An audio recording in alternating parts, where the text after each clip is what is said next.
इस वक्त political situation काफ़ी ज़्यादा गर्म दिखाई दे रही है। जो पॉलिटिकल पार्टीज़ हैं, वैसे तो वफाक ने एमक्यूएम का एक बड़ा मुतालबा मान लिया है। जुडिशल कमीशन के ज़रिए कार्रवाई और इंक्वायरी कराने का जो उनका मुतालबा था, उसका अब वफाक की जानिब से ऐलान किया गया। मगर असल सवाल सादिया ये है कि क्या ये कमीशन महज जिम्मेदारी तय करेगा या फिर निज़ाम की कमज़ोरियों तक पहुँच पाएगा या फिर नहीं। एब्सोल्युटली। वज़ीर इत्तलात शर्जील मेमन ने कहा कि सियासी दबाव में नहीं आएंगे, बल्कि कोशिश करेंगे कि तमाम तर जो इन्वेस्टिगेशन है वो शफाफ हो। इब्तदाई शवाहिद के मुताबिक आग किसी साजिश के तहत नहीं बल्कि एक 11 साल बच्चे की गलती की वजह से लगी। ताहम हुकूमत ने साथ ही ये भी तस्लीम किया कि इमारत में फायर फाइटिंग सिस्टम मौजूद नहीं था और जो बिल्डिंग मंजूर शुदा नक्शे के खिलाफ बनाई गई उसके ऊपर भी मज़ीद इन्वेस्टिगेशन की गई है। फायर ऑडिट्स पर मौसर अमल दरामद नहीं हुआ, इन सब चीज़ों को का एतराफ़ भी किया गया है।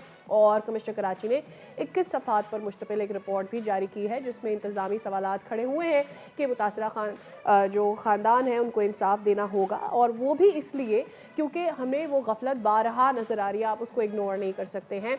बहरहाल जो हमने देखा कि पिछले साल भी आग लगी थी, उसके बाद भी इग्नोर किया गया उस आग को, और जहाँ जहाँ पर सेफ्टी मेजर्स की ज़रूरत थी वो नहीं लिए गए। अब सवाल ये पैदा होता है कि क्या रिपोर्ट के बाद सिर्फ चंद अफसरान को और ज़िम्मेदार ठहरा कर उनको फारिग कर दिया जाएगा या मुअत्तल कर दिया जाएगा। जो एक्चुअल ज़रूरत है वो ये कि जितनी भी बड़ी बिल्डिंग्स इस वक्त कराची में मौजूद है उनमें फ़ायर सेफ्टी मौजूद होनी चाहिए।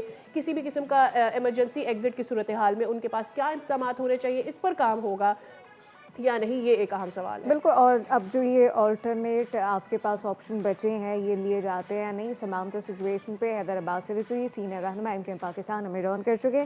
सर, आपका बहुत शुक्रिया, गुड मॉर्निंग। इस वक्त अब सानिया गुल प्लाजा और फिर इससे मुतालिक जो तहकीकात हैं, इस पर हम बात करें। आप सूबाई तहकीकाती कमेटी की रिपोर्ट को मुस्तरद तो कर रहे हैं, लेकिन आपके नज़दीक इसमें बुनियादी खामियां क्या हैं? और जुडिशल कमीशन की अगर बात करें, आप इसको किस नौयत की शफाफियत अब इस वक्त चाहते हैं?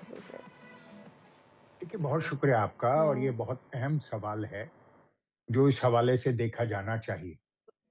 जो तहकीकाती कमेटी की रिपोर्ट आई, उसमें बताया गया कि एक बच्चे को माचिस से खेलने पर आग लग गई। अब सवाल ये पैदा होता है कि ये आपको कैसे पता चला? तो मैं एक टॉक शो में था, तो मुझे बताया गया पीपल्स पार्टी के एक जिम्मेदार की तरफ से कि जनाब, गुल प्लाजा से जो डीवीआरस थे वो हमें मिल गए और उसमें रिकॉर्डिंग थी और उससे हमें पता चल गया। अब यहाँ पर मेरा सवाल ये बनता था कि हुजूर, जो गुल प्लाजा की आग है उसमें ना प्लाजा बचा, ना दुकानें बची, ना सामान बचा, ना दुकानदार बचे, ना खरीदार बचे, तो सही ये डीवीआर कैसे बचे? सही। इसका उनके पास कोई जवाब नहीं था। तो हमने फिर मालूमात कराई तो पता चला कि जनाब, किसी से सुन लिया था कि नेमत भाई के बेटे की दुकान में आग लगी है, तो बस उसी को आगे रख दिया गया। क्योंकि इसमें देखिए, जो तहकीकाती कमेटी बनी है, चाहे उसमें वजीर आला साहब हों, चाहे वजीर दाखिला साहब हों, चाहे उसमें मिनिस्टर लेबर हों या मिनिस्टर बल्दियात हों, 4 डिपार्टमेंट्स ऐसे हैं जिनकी बराह रास्त जिम्मेदारी है इस सूरत हाल को लेकर। मिसाल के तौर पर मैं आपको बताऊं कि इलेक्ट्रिकल इंस्पेक्टर जो है वो वजारत तवानाई के अंडर में आता है, जो बराह रास्त वजीर आला के अंडर में है। यानी वजीर तवानाई इस वक्त वजीर आला हैं, और उस इलेक्ट्रिकल इंस्पेक्टर की जिम्मेदारी होती है कि वो इस बात को यकीनी बनाए कि वहां पर बिल्डिंग में जो इलेक्ट्रिकल वायरिंग है उसमें कहीं आग लगने की कोई गुंजाइश नहीं है और सब ठीक चल रहा है। और इलेक्ट्रिकल इंस्पेक्टर हर महीने की हर इमारत से आकर चंद हजार रुपए इलेक्ट्रिकल इंस्पेक्शन के नाम पर लेके जाते हैं, और एक मोहतात अंदाजे के मुताबिक कराची की मुख्तलिफ इमारतों से इलेक्ट्रिकल इंस्पेक्टर कोई 5 अरब रुपए की आमदन पैदा करते हैं, जो वजारत तवानाई को जाती है और फिर वहां से कहा जाती है बल्लाहो आलम बिस्सवाब। बिल्कुल सही। इसी तरीके से जो डिपार्टमेंट है, सिविल डिफेंस इंस्ट्रक्टर्स जो होते हैं वो आते हैं मुख्तलिफ इमारतों में और आकर ये चेक करते हैं कि इमारत में आग लगने के खदशात तो नहीं है। वो भी अपना हर माह का भत्ता ले जाते हैं, वो भी तकरीबन 5 अरब रुपए बनता है। ये दरअसल होता है डीसी के अंडर में, और डीसी जवाबदेह होता है वजीर दाखिला को। اسی طریقے سے جو ہیلتھ اینڈ سیفٹی انسپیکٹر ہے وہ براہ راست آتا ہے منسٹری آف لیبر کے انڈر، اور وہ اس بات کو یقینی بناتا ہے کہ وہاں کوئی ہیلتھ اینڈ سیفٹی ہیزرڈ تو نہیں ہے، وہ اپنا بھتہ لے جاتے ہیں۔ اور آخر میں جو سندھ بلڈنگ کنٹرول اتھارٹی ہے ان کی بنیادی ذمہ داری، ان کے رولز 14 اور 15 میں یہ واضح طور پر لکھا ہے کہ ان کی ذمہ داری یہ ہے کہ وہ یہ دیکھیں کہ عمارت میں ایسے مٹیریل سے بنائی جانی چاہیے جو کم از کم آگ کو کنٹین کر سکے، اور اس کے دروازے کھڑکیاں اور اس کا پینٹ ایسا ہونا چاہیے جو آگ کو کم از کم 1 گھنٹے محدود رکھے۔ یہ کہیں بھی نہیں ہوتا۔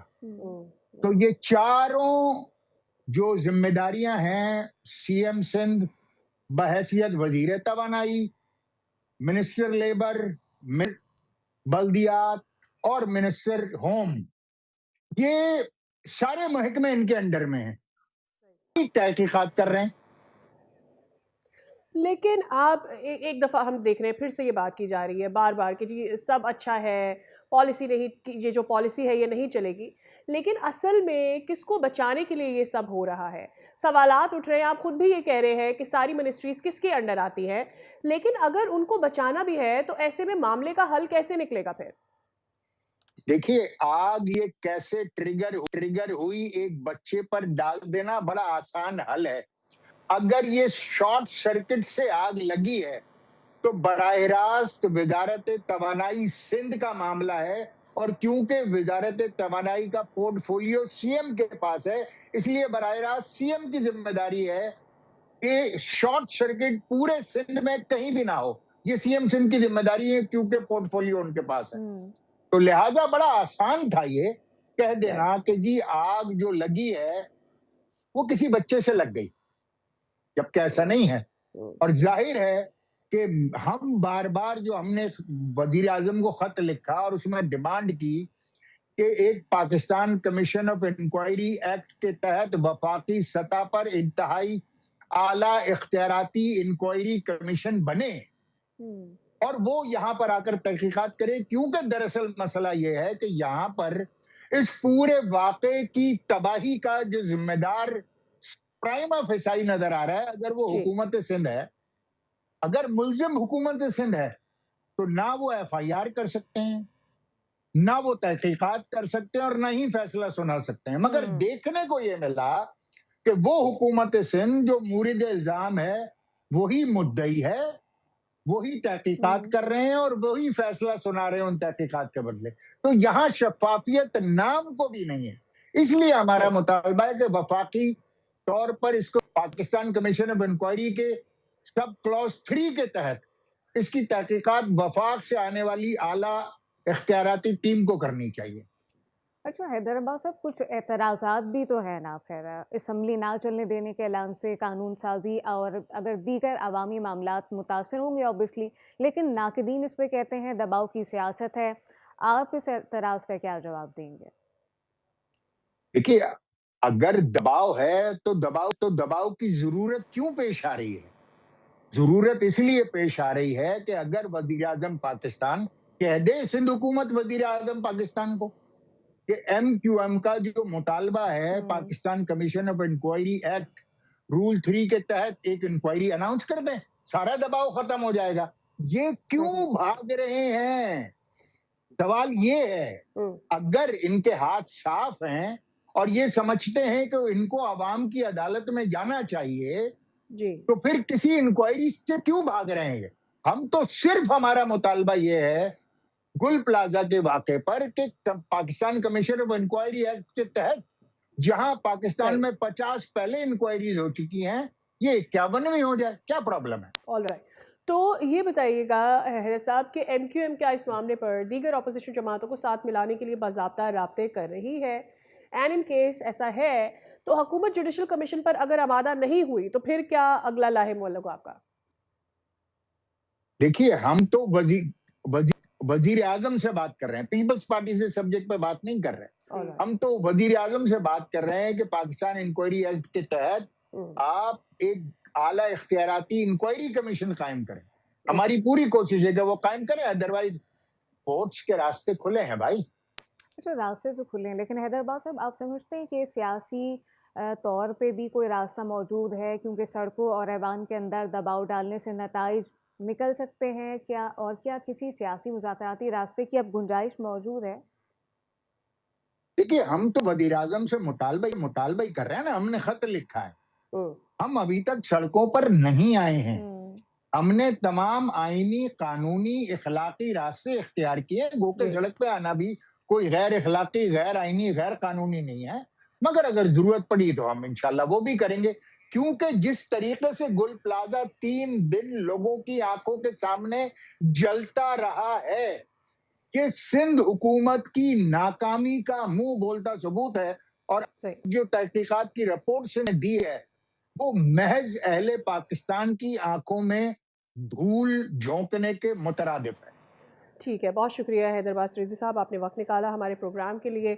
हम उम्मीद यही करते हैं और दुआगो भी है कि जो भी जिम्मेदार लोग हैं उनके खिलाफ कार्रवाई होनी चाहिए, क्योंकि जिनके प्यारे जाते हैं वही जानते हैं कि इसकी तकलीफ क्या है, और कोई भी नहीं चाहता। कराची में खास करके इतने वाक़यात हो चुके हैं, पै दर पै आग लगने के वाक़यात के बाद कुछ नहीं निकला, इन्वेस्टिगेशन होती है तो भी मूरद इल्ज़ाम जिन लोगों को ठहराया जाता है उनको सज़ाएं भी नहीं मिलती, और चंद एक लोगों को मुअत्तल करके समझा जाता है कि मामला रफ़ा दफ़ा हो गया है, काम मुकम्मल हो गया है। लेकिन इस घड़ी में हम ताजिरों के साथ खड़े हैं जिनका बहुत लाखों अरबों रुपयों का नुकसान हुआ, उन लोगों के साथ खड़े हैं जो वहाँ शॉपिंग के लिए गए थे और अपने प्यारों को खो बैठे हैं।